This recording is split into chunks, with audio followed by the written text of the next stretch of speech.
पूरा mock test साथियों देखेंगे, जिसमें आप मैथ के, रीजनिंग के और जीके जीएस के साथियों क्वेश्चंस देखने जा रहे हैं।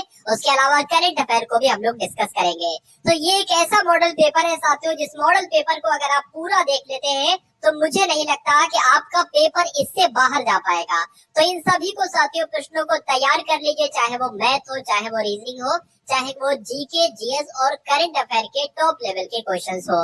तो क्लास आपकी साथियों शुरू हो चुकी है और पहले नंबर का प्रश्न आपके स्क्रीन पर आ चुका है कि उज्जैन का प्राचीन नाम क्या था। देखिए अभी तो आप लोग साथियों जिसको उज्जैन कहते हैं ना, उसको पहले क्या कहा जाता था, अवंतिका कहा जाता था, ये आप लोग ध्यान रखेंगे। उसके बाद देखिए साथियों, यूनानी लेखकों के द्वारा किसे अग्रमीज कहा गया है साथियों, बताइए। तो किसको कहा गया था साथियों, घनंद को कहा गया था, ये आप लोग ध्यान रखेंगे। राइट आंसर आपका डी के साथ जाएगा।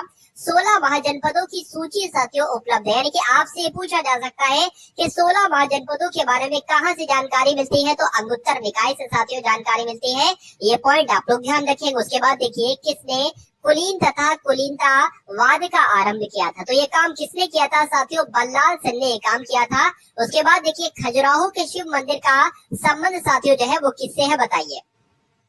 तो आप लोग साथियों ध्यान रखेंगे, शैव संप्रदाय से भी है, वैष्णव संप्रदाय से भी है और जैन संप्रदाय से भी है। इसलिए राइट आंसर आपका जो होगा वो ऑप्शन नंबर ए के साथ जाएगा।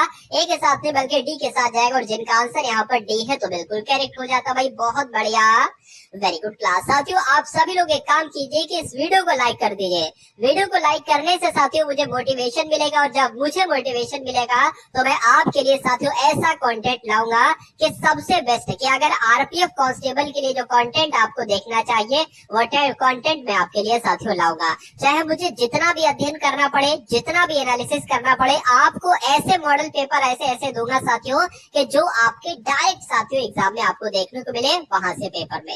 तो साथियों, कोका आंदोलन को किसने संगठित किया था साथियों, वीडियो को लाइक कर दीजिएगा। देखिए यहाँ पर अगर बात करें कोका आंदोलन को किसने संगठित किया था, तो राम सिंह ने किया था। आंसर आपका सी के साथ।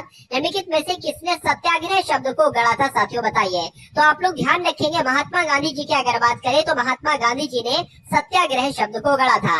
उसके बाद देखिए साथियों, अगले नंबर का प्रश्न है कि भारत के संविधान के अनुच्छेद 75 के 3 के अनुसार मंत्रिपरिषद किसके प्रति सामूहिक रूप से जिम्मेदार होती है, तो मंत्रिपरिषद लोकसभा के प्रति सामूहिक रूप से जिम्मेदार होती है। उसके बाद देखिए, स्मेल्टाइट किस धातु का अयस्क है, तो ये किस धातु का अयस्क है साथियों, ये निकेल का अयस्क है। आप लोग ध्यान रखेंगे, राइट आंसर आपका सी के साथ। और राष्ट्रीय विकास परिषद का कौन सदस्य नहीं होता, देखिए आप सभी लोग जानते हैं ये तो अध्यक्ष होते हैं, यानी कि प्रधानमंत्री भी। तो उसके अलावा साथियों जो राज्यों के मुख्यमंत्री हैं वो भी इसके सदस्य होते हैं। और अगर बात करते हैं जो योजना आयोग के सदस्य हैं वो भी साथियों इसके सदस्य हैं, लेकिन राष्ट्रपति इसके सदस्य नहीं है, तो यही आपका राइट आंसर हो जाता है। अब उसके बाद देखिए, सिस्मोग्राफ किसे मापने के लिए काम में लाया जाता है, आपने बहुत बार साथियों पढ़ा होगा।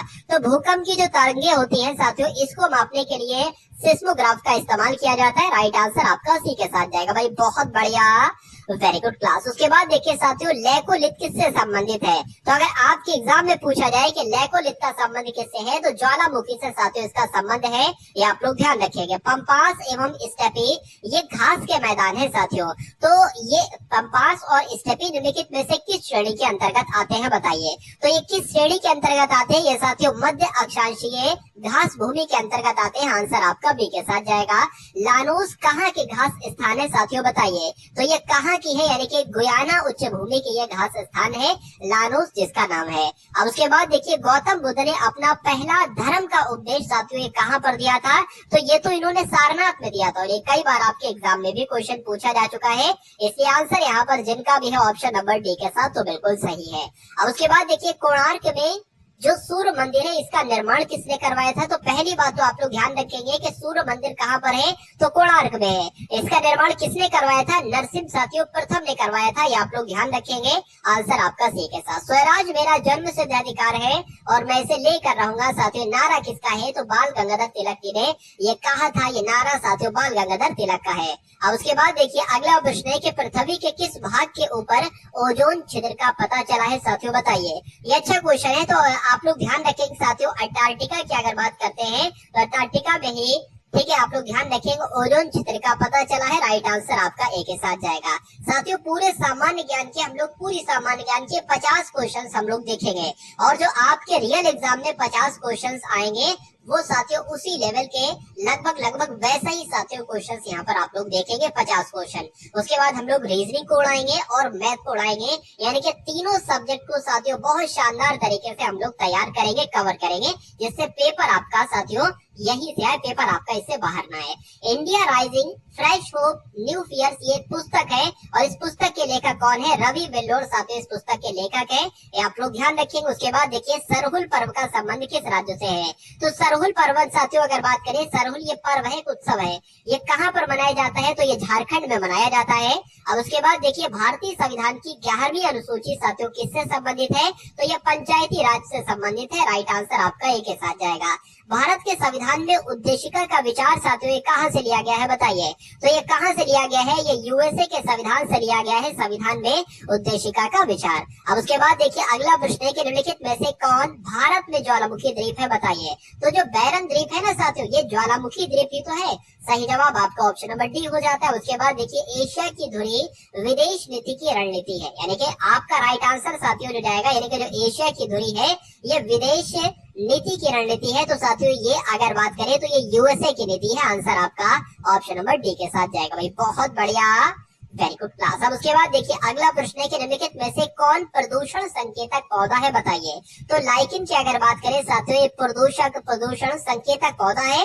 राइट आंसर आपका सी के साथ जाएगा। निम्नलिखित में से एसआई यूनिटों में कौन सी साथियों सही सुमेलित नहीं है? आपसे पूछा जा रहा है, बताइए। चलिए देखिए यहाँ पर अगर बात करते हैं साथियों, कार्य का मात्रक जूल है, बल का मात्रक न्यूटन है, द्रव्यमान का मात्रक किलोग्राम है, तो दाब का मात्रक क्या होता है? डाइन नहीं साथियों, पास्कल होता है। तो कुल मिला के कौन सा सुमेलित नहीं होगा? ऑप्शन नंबर डी वाला सुमेलित नहीं होगा, और यही आपका बिल्कुल सही जवाब हो जाता है भाई, बहुत बढ़िया, वेरी गुड क्लास। अब उसके बाद देखिए भरी हुई गाड़ी को चलाने में उसे क्या लिखा हुआ है साथियों? भरी हुई गाड़ी को चलाने में उसे चलायमान रखने के लिए आवश्यक ताकत से अपेक्षाकृत अधिक ताकत से धक्का देना पड़ता है।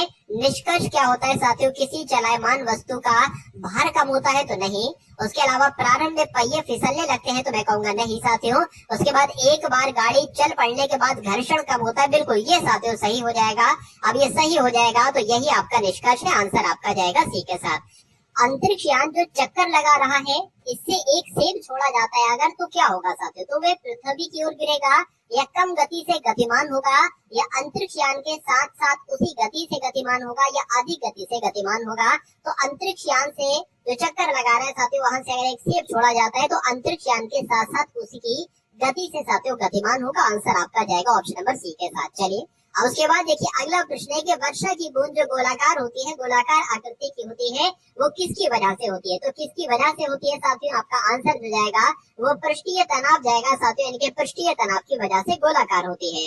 यदि हवा का तापमान बढ़ता है तो उसकी जलवाष्प ग्रहण करने की क्षमता घटती है या बढ़ती है, या पहले घटती है फिर बढ़ती है, कोई प्रभाव नहीं पड़ता है। तो मैं कहूंगा साथियों बढ़ती है, इसलिए सही जवाब आपका ऑप्शन नंबर बी हो जाता है।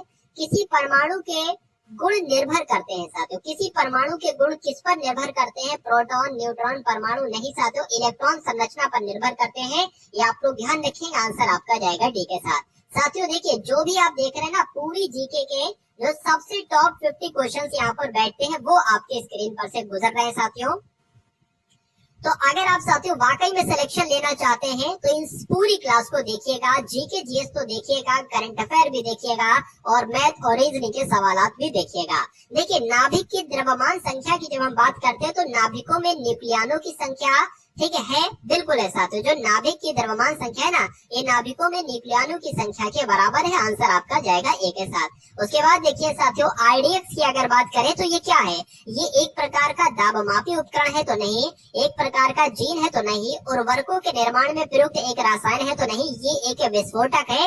ये आपका बिल्कुल सही और सटीक जवाब हो जाता है। इनमें से कौन सा पदार्थ साबुन बनाने में इस्तेमाल होता है साथियों? बताइए। तो जो वनस्पति तेल होता है ये आप लोग ध्यान रखेंगे साथियों, साबुन बनाने में इस्तेमाल होता है। राइट आंसर आपका जाएगा ऑप्शन नंबर ए के साथ। अब उसके बाद देखिए अगला प्रश्न आपकी स्क्रीन पर, यहाँ पर अगर बात करें कि भारत में एल्यूमिनियम उपक्रम की भारत में एल्यूमिनियम उपक्रम की स्थापना के लिए आवश्यक न्यूनतम मापदंड बॉक्साइट और किसकी उपलब्धता है साथियों? बताइए। चलिए तो यहाँ पर साथियों आपका राइट आंसर जो जाएगा वो किस ऑप्शन के साथ जाएगा, आप लोग ध्यान रखेंगे। आप लोग का आंसर साथियों विद्युत के साथ जाएगा, यानी कि बॉक्साइट और विद्युत की उपलब्धता होती है। राइट आंसर आपका ऑप्शन नंबर बी हो जाता है। उसके बाद देखिए साथियों अगले नंबर का क्वेश्चन आपकी स्क्रीन पर है कि किसे स्ट्रेंजर गैस कहा जाता है, बताइए। तो स्ट्रेंजर गैस की अगर बात करते हैं साथियों तो किसे कहा जाता है, आप लोग ध्यान रखेंगे साथियों। स्ट्रेंजर गैस की अगर बात करें तो आप लोग ध्यान रखेंगे जीनोन गैस को ही क्या कहा जाता है, स्ट्रेंजर गैस कहा जाता है।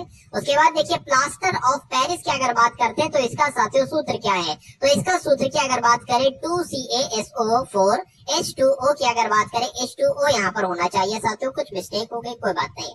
तो 2CaSO4 ठीक है ना, SO4 और H2O। चलिए अब उसके बाद देखिए अगला प्रश्न आपकी स्क्रीन पर है कि इनमें से कौन सा रोग जीवाणु संक्रमण के कारण होता है, बताइए। तो जो प्लेग होता है ना प्लेग, ये साथियों जीवाणु संक्रमण के कारण हो जाता है। राइट आंसर आपका डी के साथ जाएगा। किसने स्पष्ट व सुनिश्चित किया कि कोशिका जीवों की आधारभूत एवं कार्यात्मक इकाई है, बताइए। तो ये बात किसने साथियों एक तरीके से कही, तो रॉबर्ट हुक ने कही कि कोशिका जो है ना वो कोशिका जीवों की आधारभूत एवं कार्यात्मक इकाई है। राइट आंसर आपका एक के साथ जाएगा। विषाणु में इनमें से क्या होता है साथियों, बताइए। तो विषाणु की अगर बात करें इसमें न्यूक्लिक एसिड और प्रोटीन होता है, इसलिए सही जवाब आपका ऑप्शन नंबर बी हो जाता है। भूमिका शर्मा किससे संबंधित है, बताइए। तो करंट अफेयर की अगर बात करते हैं साथियों बॉडी बिल्डिंग से संबंधित है, भूमिका शर्मा इनका नाम है। उसके बाद देखिए संयुक्त सैन्य अभ्यास समुद्र लक्ष्मण भारत और किस देश के मध्य 28 फरवरी से 2 मार्च 2024 तक आयोजित किया गया है। तो अगर बात करें साथियों मलेशिया, आप लोग ध्यान रखेंगे, यानी कि भारत और मलेशिया के बीच ये समुद्र लक्ष्मण अभ्यास हुआ था। उसके बाद देखिए अगला प्रश्न है कि भारत के मुख्य हाइड्रोग्राफर के रूप में 1 फरवरी 2024 को किसने पदभार संभाला है, तो इनका नाम है लोचन सिंह पठानिया और ये भारत के मुख्य हाइड्रोग्राफर साथियों नियुक्त किए गए हैं, आप लोग ध्यान रखेंगे। उसके बाद देखिए निम्नलिखित में से किस राज्य सरकार ने उंगलई थेड़ी उंगल ओरियल आपके दरवाजे पर सेवाएं लाना ये योजना की शुरुआत की है साथियों, बताइए। तो किस राज्य ने शुरू की है, तो तमिलनाडु राज्य ने साथियों योजना शुरू की है, ये आप लोग ध्यान रखेंगे। आंसर आपका बी के साथ जाएगा। सेनकानु द्वीप किन देशों के बीच विवाद है साथियों, एक तरीके से बताइए। तो ये चीन और जापान के बीच एक तरीके से साथियों इसका विवाद है। सेनकानु द्वीप का जो विवाद है वो चीन और जापान के बीच है। उसके बाद देखिए अगला प्रश्न है कि सरदार सिंह किस खेल से संबंधित है, तो अगर बात करें किस खेल से संबंधित है तो ये हॉकी से संबंधित है, ये आप लोग ध्यान रखेंगे। आंसर आपका जाएगा बी के साथ। पेरिस जलवायु समझौता किस तिथि को लागू हुआ साथियों, तो किस तिथि को लागू हुआ, अगर आपसे डेट आपके एग्जाम में पूछी जाए तो 4 नवंबर 2016 को साथियों लागू हुआ पेरिस जलवायु समझौता। उसके बाद देखिए अगला प्रश्न है कि फरवरी 2024 में जारी ब्रांड गार्जियनशिप इंडेक्स 2024 में मुकेश अंबानी वैश्विक स्तर पर किस स्थान पर रहे, तो ये साथियों इस बार दूसरे स्थान पर रहे थे, इसलिए आंसर आपका जो जाएगा ऑप्शन नंबर डी के साथ जाएगा। उसके बाद देखिए अगला प्रश्न है कि राज्यों और केंद्र शासित प्रदेशों के पुलिस महानिदेशक और पुलिस महानिरीक्षक के 58वें सम्मेलन का आयोजन 6 से 7 जनवरी 2024 तक किस स्थान पर किया गया था, तो कहां पर साथियों किया गया था, राजस्थान के जयपुर में किया गया था, ये आप लोग ध्यान रखेंगे। उसके बाद देखिए कितने राजनेताओं को संसद रत्न पुरस्कार 2023 चुना गया है, बताइए। तो अगर बात करें साथियों 5 लोगों को 5 राजनेताओं को संसद रत्न पुरस्कार 2023 दिया गया है। राइट आंसर आपका जो जाएगा वो ऑप्शन नंबर डी के साथ जाएगा। यहाँ पर आपके सामने रीजनिंग के प्रश्न साथियों शुरू हो चुके हैं। तो रीजनिंग का पहला सवाल है, इसको मैं थोड़ा आपके लिए जूम कर देता हूँ ताकि आपको सही तरीके से यहाँ पर देखने को मिल जाए। देखिए यहाँ पर देखिए प्रश्न आकृति यहाँ पर ये दी गई है, उसके बाद यानी कि इस प्रश्न आकृति से अगली वाली प्रश्न आकृति बन गई है। क्या बन गई आप लोग देख पा रहे हैं साथियों, मतलब ये इस वाली से ये वाली प्रश्न आकृति बन गई है, उसके बाद ये वाली प्रश्न आकृति बन गई है, ये वाली प्रश्न आकृति बन गई है। तो यहाँ पर साथियों कौन सी प्रश्न आकृति आएगी, ऑप्शन नंबर ए वाली, बी वाली, सी वाली या साथियों डी वाली। देखिए यहाँ पर कितने एक तरीके से वर्ग काले हैं, तो 1 2 3 4 5 काले हैं, ठीक है ना, 5 काले वर्ग हैं। यहाँ पर 4 काले, 1 2 3 4, यहाँ पर 3 काले हैं और यहाँ पर 2 काले हैं, तो जाहिर सी बात है यहाँ पर 1 वर्ग काला होगा। तो इसमें 2 वर्ग काले हैं, इसमें भी 2 वर्ग काले हैं, इसमें कोई वर्ग काला नहीं है। तो कुल मिला के साथियों 1 वर्ग किसमें काला है, ऑप्शन नंबर सी में साथियों 1 वर्ग काला है, इसलिए सही जवाब आपका ऑप्शन नंबर सी है, तो बिल्कुल करेक्ट है। अब उसके बाद देखिए अगले नंबर का साथियों क्वेश्चन आपके स्क्रीन पर आ चुका है, देखिए और बताइए साथियों सही जवाब आपका यहाँ पर क्या हो सकता है। देखिए यहाँ पर अगर बात करें ए खाली जगह बी खाली जगह ए और ये दो बार खाली जगह है, एक खाली जगह और दो खाली जगह, उसके बाद एन है साथियों, फिर खाली जगह है, फिर ए बी बी है और फिर साथियों खाली जगह और फिर ए बी बी एन है। तो यहाँ पर कितने लेटर और खाली जगह है काउंट कर लीजिए एक बार, 1 2 3 4 5 6 7 8 9 10 11 12 13 14 15 16, यानी कि 16 है साथियों। तो मेरे हिसाब से 4 4 4 का पेयर बनना चाहिए। तो 1 2 3 4 ये एक पेयर हो गया, 1 2 3 4 ये अलग एक पेयर हो गया, 1 2 3 4 ये अलग हो गया और 1 2 3 4 एक अलग हो गया। अब यहाँ पर देखिए आपको सारे लेटर मिल गए ए बी बी एन। तो यहाँ पर देखिए बीच में बी बी है ना, तो यहाँ पर शुरू में क्या है ए है और अंत में एन है। तो यहाँ पर शुरू में ए आ जाएगा और अंत में क्या आ जाएगा, एन आ जाएगा। यहाँ पर शुरू में अंत में है ए और एन, यहाँ पर बीच में नहीं है तो बीच में साथियों बी बी आ जाएगा।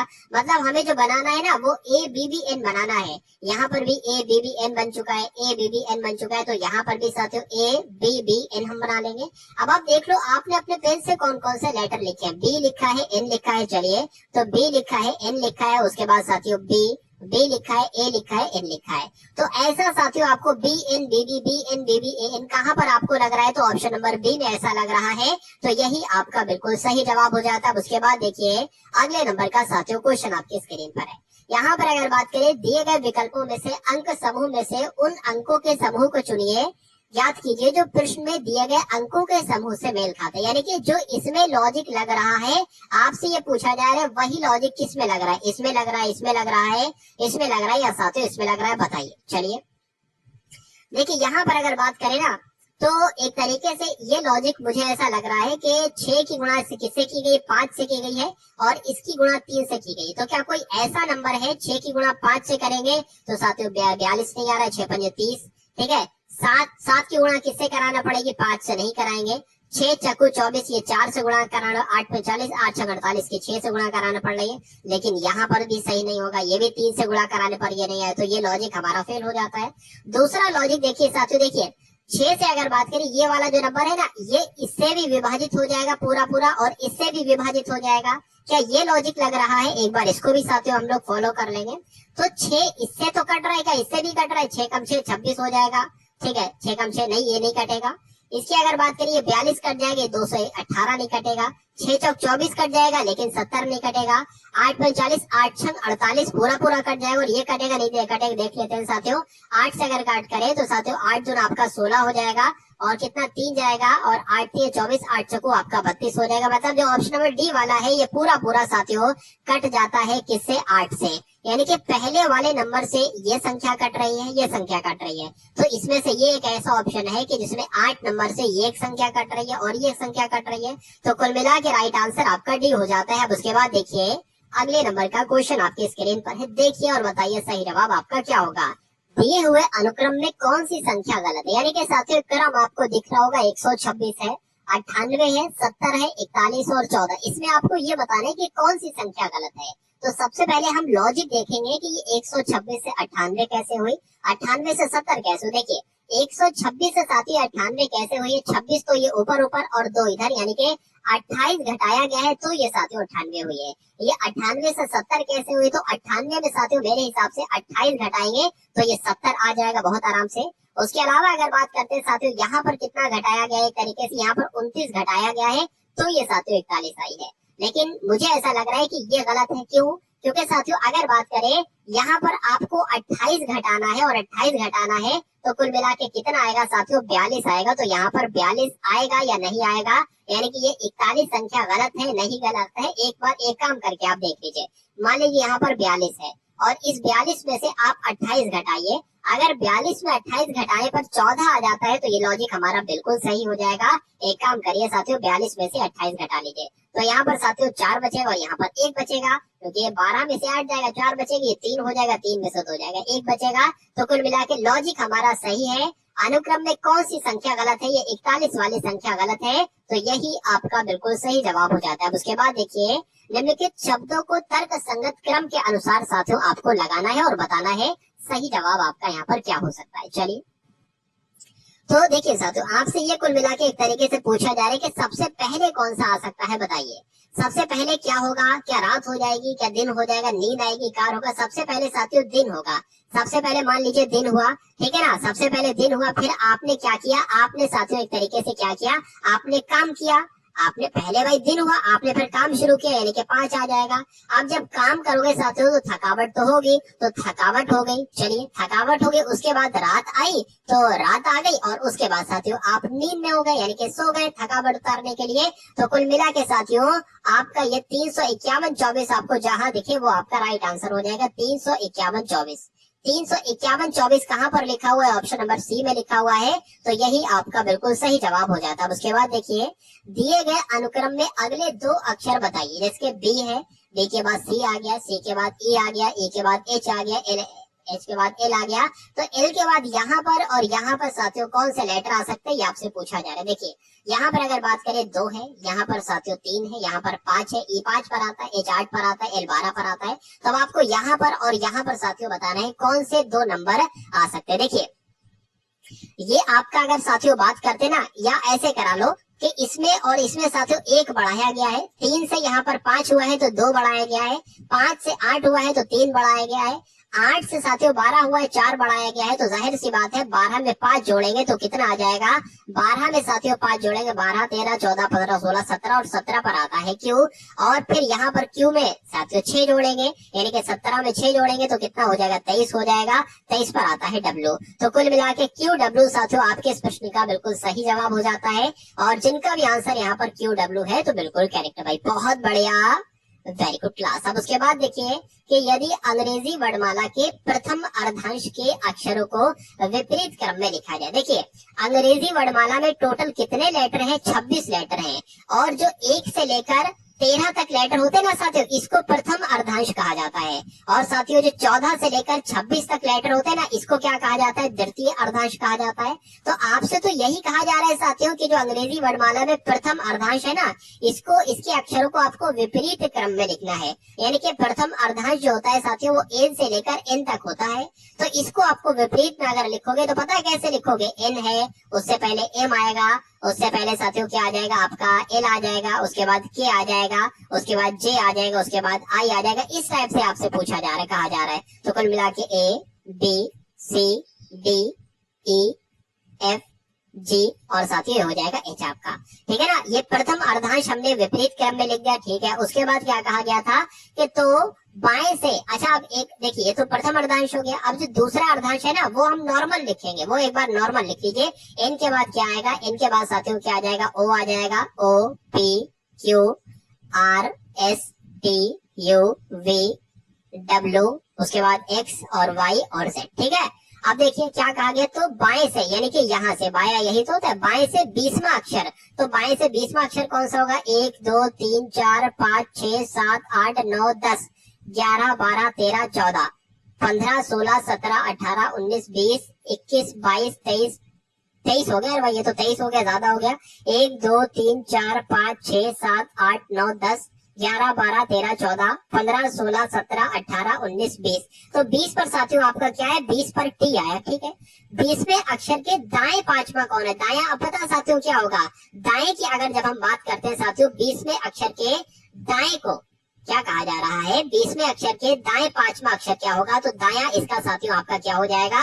ये हो जाएगा 1 2 3 4 5, ये आपका दाया हो जाएगा। तो कुल मिला के 5वां अक्षर कौन सा होगा? वाई होगा, इसलिए वाई आपका बिल्कुल सही जवाब हो जाता भाई, बहुत बढ़िया, वेरी गुड क्लास। तो जिनका आंसर यहाँ पर ऑप्शन नंबर सी है तो बिल्कुल करेक्ट हो जाता है। उसके बाद देखिए अगले नंबर का प्रश्न आपकी स्क्रीन पर देखिए, REASON को क्या लिखा जाता है? 5 लिखा जाता है। BELIVED को क्या लिखा जाता है? 7 लिखा जाता है। तो ये जो गवर्नमेंट करके लिखा हुआ है, इसके लिए क्या आप कोड इस्तेमाल करेंगे? 6 8 9 या साथियों 10? देखिए मुझे यहाँ पर ऐसा लग रहा है कि कभी कभी ऐसा दे दिया जाता है कि 18 5 1 19 15 14 इन सब का योगफल करो और वो योगफल लिखा होता है, लेकिन यहाँ पर तो एक छोटी सी संख्या लिखी है। तो देखो जरा ये लेटर की कितने नंबर है? ये एक तरीके से क्या 5 है? 1 2 3 4 5 6, अरे भाई ये तो 6 है, 5 लिखा गया है। ये कितने? 1 2 3 4 5 6 7, 1 2 3 4 5 6 7, ये 7 है साथियों, कितने हैं? अगर बात करते हैं साथियों यहाँ पर ये आपको साथ दिख रहे हैं, तो आप एक बार ऐसा ट्राई करो साथियों, गवर्नमेंट के लेटर को काउंट करो और देखो कितने यहाँ पर साथियों आ सकते हैं। चलिए चलिए भाई, देखिए यहाँ पर ये बिलीव्ड की स्पेलिंग गलत लिखी है, मेरे हिसाब से यहाँ पर ई भी तो आएगा भाई। अरे भाई रीजन की स्पेलिंग सही है बिल्कुल। बिलीव्ड की स्पेलिंग क्या होती है आप सभी लोग जानते होंगे साथियों, BELIEVED होती है। क्योंकि साथियों ऐसे बन नहीं रहा है ना मामला, कि देखिए ये मुझे ऐसा लग रहा है कि साथियों ये 6 लेटर है, तो यहाँ पर एक घटा के लिखा गया है। अब ये कितने हो गए, 1 2 3 4 5 6 7 8 हो गए, तो एक घटा के लिखा है, तो यहाँ पर भी एक घटा के लिखेंगे। जैसे 1 2 3 4 5 6 7 8 9 10 है ना, तो एक घटा के लिखेंगे साथियों 9 लिखेंगे, तो 9 आपका बिल्कुल सही जवाब हो जाएगा। चलिए अब उसके बाद देखिए अगले नंबर का प्रश्न आपकी स्क्रीन पर है कि डॉक्टर जैसे कि स्टेथोस्कोप से संबंधित है, वैसे पेंटर किससे संबंधित होगा। आप सभी को पता है कि डॉक्टर स्टेथोस्कोप का इस्तेमाल करते हैं, पेंटर लोग अपने काम में किसका इस्तेमाल करते हैं, ब्रुश का इस्तेमाल करते हैं। तो जिनका आंसर यहाँ पर बी था तो बिल्कुल सही था। उसके बाद देखिए जिस प्रकार पायरिया का संबंध दांत से है, उसी प्रकार ट्रेकोमा का संबंध किससे होगा। देखिए जो एक दांत में बीमारी हो जाती है साथियों पायरिया, वैसे ही एक आंख में बीमारी होती है जिसका नाम होता है साथियों ट्रेकोमा। तो इसलिए आंसर जिनका भी यहाँ पर ऑप्शन नंबर सी है तो बिल्कुल करेक्ट भाई, बहुत बढ़िया, वेरी गुड क्लास। यहाँ पर आपके सामने अब मैथ के साथियों क्वेश्चन शुरू हो चुके हैं। तो मैथ का पहला सवाल है, थोड़ा सा आसान सवाल है, इसको करिए साथियों 30 सेकंड के अंदर। देखिए 4 सही 1/2 है, उसके बाद क्या लिखा हुआ है, गुणा लिखा हुआ है, 2 सही 4/5 है। तो इसको सॉल्व कैसे आप करोगे, 4 सही 1/2 को 2 चौक 8 8 और एक 9 9/2 हो जाएगा, तो यहाँ पर हमने 9/2 लिख लिया। उसके बाद 5 दूना 10 10 और 4 कितना हो जाएगा साथियों, गुणा में 14/5 हो जाएगा, ठीक है ना। अब इस 2 से साथियों 14 कटेगा, 7 आ जाएगा, 2 1 2 2 7 14, 7 नीम हो जाएगा साथियों आपका कितना, 7 नीम 63 हो जाएगा, और यहाँ पर 5 आ जाएगा। अब इसको साथियों कैसे सॉल्व करोगे इस टाइप में बनाने के लिए, वैसे आंसर होता तो ये लगा देते, लेकिन आंसर इस टाइप में, तो देखिए कैसे, जो बटे में नंबर है ना वो बटे में ही आप लिख दोगे, और इसको काटोगे कितनी बार में कट रहा है, 6 है ना, तो 5 एकम 5 हो जाएगा, कितना बचेगा 1 हो जाएगा, 13 हो जाएगा, ये 5 दूना 10 हो जाएगा। अब ये कितना बचेगा, 3 बचेंगे ना, तो वो 3 साथियों आप यहाँ पर लिखेंगे, तो कुल मिला के 12 सही 3/5 कहाँ पर लिखा हुआ है, 12 सही 3/5 आपका ऑप्शन नंबर बी में लिखा हुआ है, तो यही आपका बिल्कुल सही जवाब हो जाता है। अब उसके बाद देखिए साथियों 63,522 में से कौन सी छोटी से छोटी संख्या घटा दी जाए कि परिणामी संख्या पूर्ण वर्ग हो जाए। पूर्ण वर्ग क्या होता है साथियों, जैसे कि 2 का स्क्वायर क्या होता है, 4 होता है, ठीक है ना, और 5 का स्क्वायर क्या होता है साथियों, एक तरीके से 25 होता है, 10 का स्क्वायर क्या होता है साथियों, एक तरीके से 100 होता है। तो ये संख्या भी किसी न किसी संख्या का स्क्वायर हो सकता हो, 100 का हो, 150 का हो, 200 का हो, 300 का हो सकता है, किसी का नंबर का भी हो सकता है, जरूरी थोड़ी ना 300 का है, 198 का, 294 का, ऐसे करके भी हो सकता है। तो आपसे कुल मिला के ये पूछा जा रहा है इसमें से कौन सी संख्या घटाने के बाद, अच्छा इसमें से कौन सी संख्या घटाने के बाद जो है ना वो पूर्ण वर्ग संख्या बन जाती है। अब अगर साथियों बात करें यहाँ पर, आप सबसे पहले तो आप ये देखिए ये किस संख्या के लगभग किस संख्या का वर्ग आपको ये नजर आ रही है। देखिए 100 का अगर हम स्क्वायर करते हैं ना, यानी कि 100 गुणा 100 करते हैं, अगर हम साथियों 100 गुणा 100 करते हैं तो ये हमारा जाके 10,000 यहाँ पर बैठेगा, ये तो 63,000 है। अब अगर बात करें साथियों 200 गुणा 200 जब हम करते हैं ना, तो ये कितना बैठे, 2 दूना 4, यानी कि 200 का स्क्वायर कितना हो जाएगा, 2 दूना 4, ठीक है, और ये जो 4 जीरो आपके है ना वो लग जाएंगे, ये तो कुल मिला के 40,000 हो गया। अगर 250 की अगर बात करें साथियों, हम 250 का स्क्वायर देखें तो 25 कितने हो जाते हैं साथियों, एक तरीके से अगर बात करें साथियों 625 हो जाते हैं। तो कुल मिला के साथियों 2 जीरो लगा दिया, यानी कि ये 62,500 निकल जाएंगे, यानी कि 250 का स्क्वायर क्या होगा, 62,500 होगा। तो कुल मिला के ये 250 के स्क्वायर से थोड़ा सा ज्यादा नंबर वाला स्क्वायर है। अगर 252 हम करके देखें तो 252 का स्क्वायर साथियों क्या आता है, अब एक बार देख लीजिए, 251 का तो होगा नहीं, थोड़ा ज्यादा लग रहा है, तो 252 का एक बार देख लीजिए, ठीक है। 2 दूना 4 हो जाएगा साथियों, 2 पंजे 10 और एक आपका 11 हो जाएगा, 2 दूना 4 और एक आपका 5 हो जाएगा। उसी प्रकार 5 दूना 10 हो जाएगा, 5 पंजे 25 और एक 26 हो जाएगा, 5 दूना 10 और एक आपका 11 हो जाएगा। एक सेकंड फिर से कराइए, कुछ मिस्टेक यहाँ पर हो गई है। क्या हम करा रहे थे साथियों, 252 और 252 का, ठीक है ना। साथियों सबसे पहले तो आप इस वीडियो को एक बार लाइक कर दीजिए, अगर आपने इस वीडियो को लाइक न किया हो तो एक बार लाइक कर दीजिए। अब उसके बाद देखिए 252 की यहाँ पर हम लोग बात करें, बहुत अच्छे तरीके से यहाँ पर हम लोग देखेंगे। देखिए दो दूना 4 हो जाएगा और 5 दूना आपका 10 हो जाएगा, एक हासिल का लग जाएगा, 2 दूना 4 और एक आपका 5 हो जाएगा। 5 दूना 10 हो जाएगा, साथ एक हासिल का लग जाएगा, 5 पंजे 25 और एक आपका 26 हो जाएगा। अब यहाँ पर 2 आ जाएगा, 5 दूना 10 और 2 साथियों 12 हो जाएगा। उसके बाद अगर बात करते हैं 2 दूना 4 हो जाएगा, चलिए 2 दूना 4 हो गया, 2 पंजे 10 हो जाएगा, 10 का 0 और हासिल लग जाएगा 1, 2 दूना 4 और एक आपका साथियों 5 हो जाएगा। अब इसको जोड़ लो, 4 आ गया, 0 आ गया, 15 आ गया, 3 आ गया, 6 आ गया। तो कुल मिला के अगर बात करें ये साथियों 252 का स्क्वायर किया तो 63,504 यहाँ पर हमें मिल गया। तो कुल मिला के ये इससे कितना कम है एक बार देख लेते हैं साथियों, कितना इससे कम है। देखिए 63,522 से कितना ये साथियों कम है। देखिए ये तो मुझे ऐसा लग रहा है 18 कम है भाई, 18 कम है तो ये आपका राइट आंसर हो जाएगा। यानी कि इसमें ये कहा गया था कि 63,522 में से वो छोटी से छोटी संख्या कौन सी घटा दें, तो मैं कहूंगा अगर 18 इसमें से घटा दिया जाए तो हमें संख्या ये मिल जाएगी और ये संख्या जो है ना वो किसी संख्या का पूर्ण वर्ग होगी। तो ये किसका पूर्ण वर्ग बनी साथियों, 252 का पूर्ण वर्ग बनी। मैं उम्मीद करता हूँ आपकी सवाल समझ में आया होगा। तो बहुत बढ़िया, वेरी गुड क्लास। अब उसके बाद देखिए अगले नंबर का साथियों क्वेश्चन आपकी स्क्रीन पर है। यहाँ पर साथियों 26, 36, 40 का लघुत्तम समापवर्तक आपसे पूछा जा रहा है साथियों, यानी कि 26, 36 और 40 का एलसीएम आपसे यहाँ पर पूछा जा रहा है। तो क्या साथियों यहाँ पर आपका एलसीएम हो सकता है। चलिए कोई दिक्कत नहीं साथियों, इसको किससे कट करेंगे, 4 से कट करेंगे साथियों। कितना आपका आ जाएगा, तो 4 छंग आपका ये साथियों कितना है, एक तरीके से ये 24 है साथियों। कितना ही यहाँ पर मिस्टेक आ गई साथियों, ये आपका कितना हो जाएगा, 24 हो जाएगा।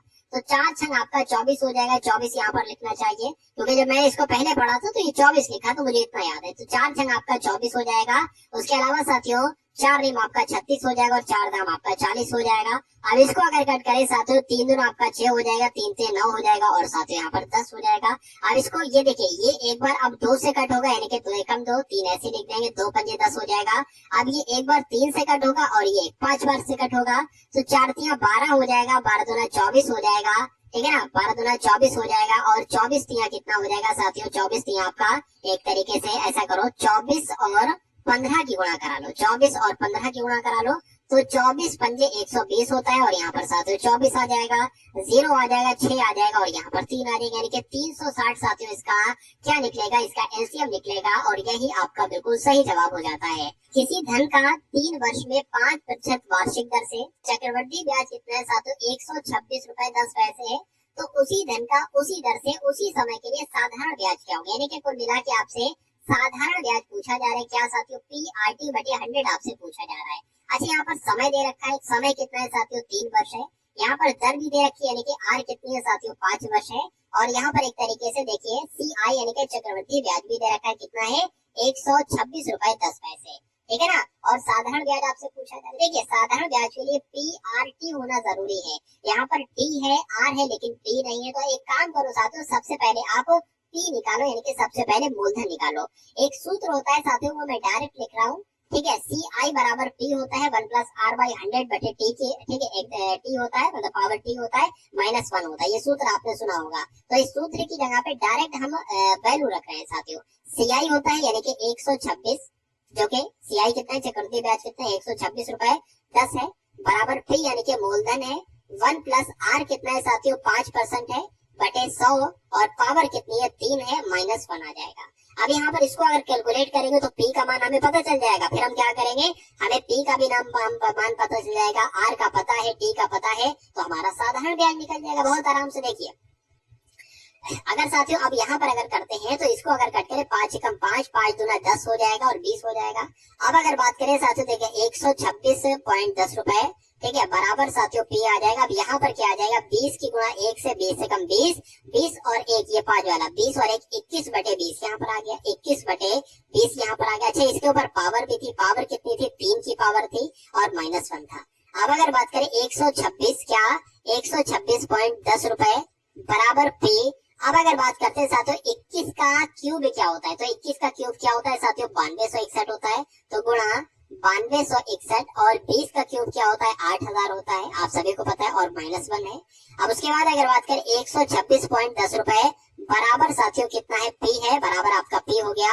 और अब देखिए 9261 माइनस 1 है ना, तो इस 8000 की गुणा 1 से होगी। अब जब 8000 की गुणा 1 से होगी, यानी कि यहाँ पर कुल मिला के क्या आ जाएगा साथियों, 8000 एक तरीके से आ जाएगा। अब देखिए 9261 में से 8000 जाएगा तो मेरे हिसाब से कितना बचेगा साथियों, मेरे हिसाब से शायद आपका 1261 रुपए बचेगा, ठीक है ना। तो 1261 रुपए आपका ये बच गया, और नीचे क्या आ गया साथियों, 8000 आ गया। इतनी बात आपको समझ में आ गई होगी। अब आपको पी बताना है ना, क्या बताना है साथियों, पी पता करना है। तो एक काम करो, पी एक तरफ कर लो और ये सारे नंबर साथियों क्या कर लो, ये सारे नंबर आप एक तरफ कर लो, ठीक है ना। इतनी बात आपको समझ में आ गई है। तो अब मैं साथियों यहाँ पर लिख सकता हूँ क्या, कि पी बराबर आपका क्या हो जाएगा, देखिए 8000 की गुणा 126.10 रुपए से हो जाएगी, ठीक है ना। और भाग में क्या आ जाएगा, 1261 आएगा जाएगा। तो इसको एक तरीके से यहाँ पर लिख लो, ऐसा करो यहाँ पर लिख लो, थोड़ा सा साफ जगह पर लिख लो। चलिए 126.10 रुपए गुणा 8000 और भाग क्या आ जाएगा साथियों, 1261 आ जाएगा, 1261 आ जाएगा। अब देखिए 1261 ये भी लग रहा होगा, ये भी लग रहा होगा। 2 नंबर के बाद पॉइंट है, इस पॉइंट को हटाएंगे, नीचे 2 जीरो बढ़ाएंगे। अब एक काम करिए, इस एक जीरो से ये जीरो कट कर दीजिए, और इस जीरो से साथियों ये जीरो कट दीजिए। नीचे भी 1261, ऊपर भी 1261 कट हो गया, यानी कि पी बराबर साथियों आपके सामने जो आ गया है वो 800 आ गया है। बस अब कोई दिक्कत नहीं है। सवाल में पूछा गया था कि उसी समय के लिए, उसी दर के लिए साधारण ब्याज बताइए। तो साथियों साधारण ब्याज बराबर क्या हो जाएगा, पी पी जो कि 800 है। उसके बाद साथियों टी कितनी है, 3 है, और दर कितनी है, 5 दे रखी है। भाग करा दो साथियों 100 से, तो कुल मिला के साथियों कट जाएगा, 8 तिया हो जाएगा 24, और 24 पंजे हो जाएगा 120। तो कुल मिला के साधारण ब्याज आपका जो निकलेगा वो 120 निकलेगा, और यही आपका बिल्कुल सही जवाब हो जाता है। उसके बाद देखिए अगले नंबर का प्रश्न आपकी स्क्रीन पर बताइए। चलिए देखिए यहाँ पर अगर बात करें साथियों कि राइट आंसर आपका क्या होगा, 8 घंटे प्रतिदिन कार्य करते हुए अनु एक पुस्तक की प्रति 18 दिनों में तैयार कर सकती है। वही कार्य 12 दिनों में पूरा करना हो तो अनु को प्रतिदिन कितने घंटे काम करना होगा, ये आपसे पूछा जा रहा है। देखिए इस टाइप के सवाल में कुछ नहीं होता है, बस देखना होता है कि 8 घंटे काम किया जा रहा है प्रतिदिन, ठीक है, 8 घंटे काम किया जा रहा है। कितने कितने दिनों में कोई काम तैयार हो रहा है, तो 18 दिनों में कोई काम तैयार हो रहा है, ठीक है। अब वही काम 12 दिनों में पूरा करना है तो कितने घंटे काम करना होंगे, मैं कहूंगा साथियों इतने घंटे काम करना होंगे, 12 दिनों में काम कंप्लीट हो जाएगा, ठीक है ना। तो साथियों 8 गुणा 18 हो जाएगा, और ये भाग साथियों 12 आ जाएगा, और ये आपको पता चल जाएगा कि वही काम 12 दिनों में पूरा करना हो तो अनुको कितने दिन प्रति घंटे, क्या लिखा है साथियों, कि प्रतिदिन कितने घंटे काम करना पड़ेगा। तो ये एच पता चल जाएगा होवर में, ठीक है। तो इसको अगर कट करेंगे साथियों 6 दूना 12 हो जाएगा, 6 तिया आपका 18 हो जाएगा, तो एकम 2 हो जाएगा, 2 चौक आपका कितना हो जाएगा, 8 हो जाएगा, और 4 तिया आपका 12 हो जाएगा। यानी कि कितने घंटे में साथियों, 12 घंटे वो काम पूरा हो जाएगा। आंसर आपका जाएगा ऑप्शन नंबर ए के साथ। भाई बहुत बढ़िया, वेरी गुड क्लास। चलिए 3 संख्याओं में से पहली संख्या दूसरी संख्या की 2 गुनी है और दूसरी संख्या तीसरी संख्या की 3 गुनी है।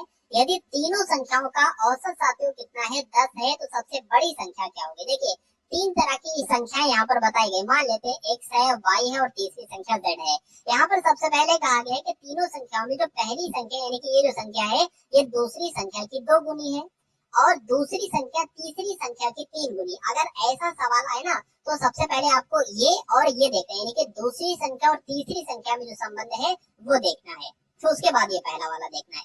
तो यहाँ पर कहा गया दूसरी संख्या जो है ना तीसरी संख्या की 3 गुनी है। तो अगर हम साथियों इसको 1 मान लेते हैं तो ये मतलब दूसरी संख्या है ना तीसरी संख्या की 3 गुनी है, तो इसको हमें 3 मानना होगा। इतनी बात आपको क्लियर हो गई। अरे भाई अगर हम इसको 1x मानेंगे तो इसको हमें 3x मानना होगा, यही तो बात है। अब देखिए पहला वाला क्या लिखा है, पहली संख्या दूसरी संख्या की 2 गुनी है, यानी कि जो पहली संख्या है ये दूसरी वाली संख्या की 2 गुनी है, तो ये साथियों 6x हो जाएगी। ये बात आपको समझ में आ गई। अब उसके बाद कहा गया है कि तीनों संख्याओं का औसत, यानी कि इन तीनों संख्याओं का औसत कितना दे रखा है, 10 दे रखा है। तो मैं कह सकता हूँ साथियों इन तीनों संख्याओं का योग कितना हो जाएगा, 30 हो जाएगा। यानी कि 6x 3x 9x और 1x 10x, यानी कि 10x की अगर बात करें 10x का योग कितना है, 30 है, तो x बराबर कितना हो जाएगा साथियों, 3 हो जाएगा। अब पूछा गया सबसे बड़ी संख्या क्या है, तो सबसे बड़ी संख्या तो साथियों 6x थी। अरे भाई x की वैल्यू आपको पता है, तो 6x की वैल्यू कितनी होगी, 6 3 18 ही तो होगी, तो 18 आपके साथियों इस क्वेश्चन का बिल्कुल सही जवाब हो जाता है। चलिए और उसके बाद देखिए साथियों अगले नंबर का प्रश्न आपकी स्क्रीन पर है, देखिए और बताइए सही जवाब आपका क्या हो सकता है। अच्छे लेवल का क्वेश्चन है ये। किसी बेलन और शंकु के आधार की त्रिज्या और ऊंचाई के बराबर, यानी कि जो बेलन है और शंकु के किसी बेलन और शंकु के आधार की त्रिज्या एवं ऊंचाई के बराबर, यानी कि जो त्रिज्या है ना वही साथियों ऊंचाई है एक तरीके से। तो मैं कह सकता हूँ कि अगर जो आर है वो एच है, यानी कि जो आर है वो आर मैं कह सकता हूँ, यानी कि कुल मिला के आर बराबर तो आर है ही, एच बराबर भी साथियों आर है, ऐसा कुछ यहाँ पर कहा गया है। उसके बाद कहा गया कि अर्ध गोले की त्रिज्या के भी बराबर है, मतलब जो अर्ध गोले की त्रिज्या है ना उसके भी बराबर है। तो शंकु, बेलन और अर्धगोले के आयतन में अनुपात क्या होगा साथियों? कोई दिक्कत नहीं, इसमें बहुत आराम से हो जाएगा। देखिए शंकु के आयतन की अगर बात करते हैं तो शंकु का आयतन क्या होता है? 1/3 पाई आर, ठीक है ना, पाई आर स्क्वायर होता है, पाई आर स्क्वायर एच होता है। और यहाँ पर एच जो बताया गया यानी कि हाइट यानी कि ऊंचाई जो बताई गई है वो त्रिज्या बताई गई है, तो इसलिए हमें साथियों आर ही यहाँ पर रखना होगी। अब दूसरे वाले की अगर बात करते हैं, यहाँ पर क्या कहा गया है? अरे भाई शंकु का आयतन तो हमने लिख लिया, अब अनुपात बेलन के आयतन की अगर बात करते हैं तो बेलन का आयतन साथियों कितना होता है? पाई आर स्क्वायर एच होता है, तो पाई आर स्क्वायर हो जाएगा। और साथियों एच की जगह पर हमें आर ही रखना पड़ेगा क्योंकि ऊंचाई और आर बराबर है, ये मैंने आपको बताया था। उसके बाद फिर अनुपात रख लेते हैं और अर्धगोले का आयतन, और अर्धगोले का आयतन साथियों क्या होता है? 2/3 पाई आर क्यूब, ठीक है ना, 2/3 पाई आर क्यूब हो जाएगा। इतनी बात आपको समझ में आ गई। अब देखिए 1/3, अब ये चीज देखिए साथियों क्या क्या यहाँ पर आपको सेम लग रहा है, क्या क्या आपको यहाँ पर सेम लग रहा है?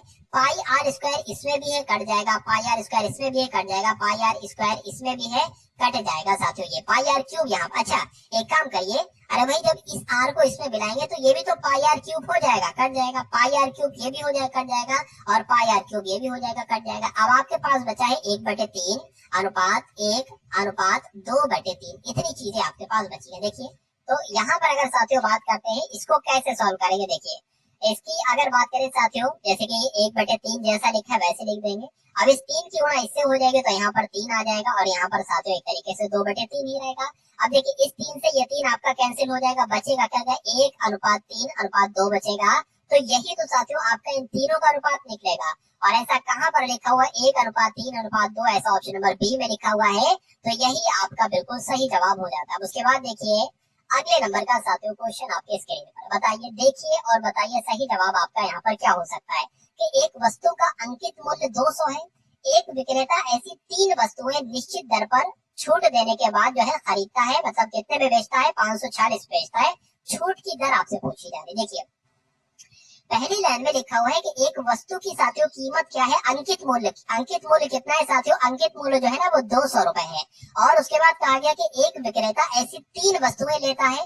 तो जब 200 रुपए की एक वस्तु है तो 3 वस्तुएं कितने की हो जाएंगी साथियों? 600 रुपए की हो जाएंगी। चलिए, और उसके बाद कहा गया है कि वो वस्तुएं 3 वस्तुएं लेने के बाद एक निश्चित दर पर छूट, मतलब फिर उस पर वो छूट भी देता है। अरे भाई इस 600 पर छूट देता है, और छूट देने के बाद इन 3 वस्तुओं को 540 रुपए की बेचता है। ठीक है, तो छूट की दर क्या है? पहले तो मुझे ये बताइए, जब 600 रुपए में उसने खरीदा और 546 रुपए में वो बेच रहा है तो छूट कितनी देगा? ये सबसे पहले साथियों देखिए।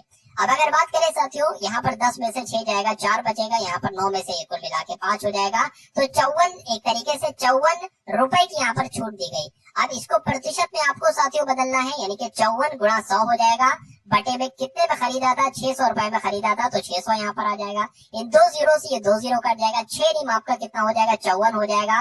यानी कि छूट दी गई थी वो 9% की दी गई थी। राइट आंसर आपका जाएगा बी के साथ। भाई बहुत बढ़िया, वेरी गुड क्लास। अब उसके बाद देखिए एक वस्तु का क्रय मूल्य तथा विक्रय मूल्य। क्रय मूल्य होता है मतलब खरीदती है कोई चीज, उसको क्रय मूल्य कहते हैं। विक्रय मूल्य कहा जाता है जिस मूल्य पर वस्तु बेची जाती है। क्रय मूल्य अगर ए है और विक्रय मूल्य बी है, यानी कि अगर खरीदा है हमने ए रुपए में और बेचा है उसको बी रुपए में, ये अनुपात दे रखा है। वस्तु का क्रय मूल्य तथा विक्रय मूल्य का अनुपात ये है। यदि बी जो है ना ये ए का 200%, इसको कैसे आप सॉल्व करेंगे? देखिए बी जो है ना ये ए का कितना है? ए का साथियों 200% है। प्रतिशत लगाए तो 100 नीचे आ जाएगा, बिल्कुल। इन 2 जीरो से ये 2 जीरो कट जाएंगे। अब देखिए इनका अनुपात हमें पता चल गया, यानी कि बी, ये ए जो है ना ये बी के अनुपात में आ जाएगा। ये 2 है और बटे में क्या है? 1 है। तो बस हमें मालूम पड़ गया, अब कुछ नहीं करना है। ये क्या है? ये आपका क्रय मूल्य है, मतलब इसमें अगर 1 रुपए में खरीदा है, अरे भाई यही तो बताया था कि ए अगर क्रय मूल्य है, बी विक्रय मूल्य है। तो अगर 1 रुपए में खरीदा है और 2 रुपए में बेचा जा रहा है तो जाहिर सी बात है 1 रुपए का प्रॉफिट है।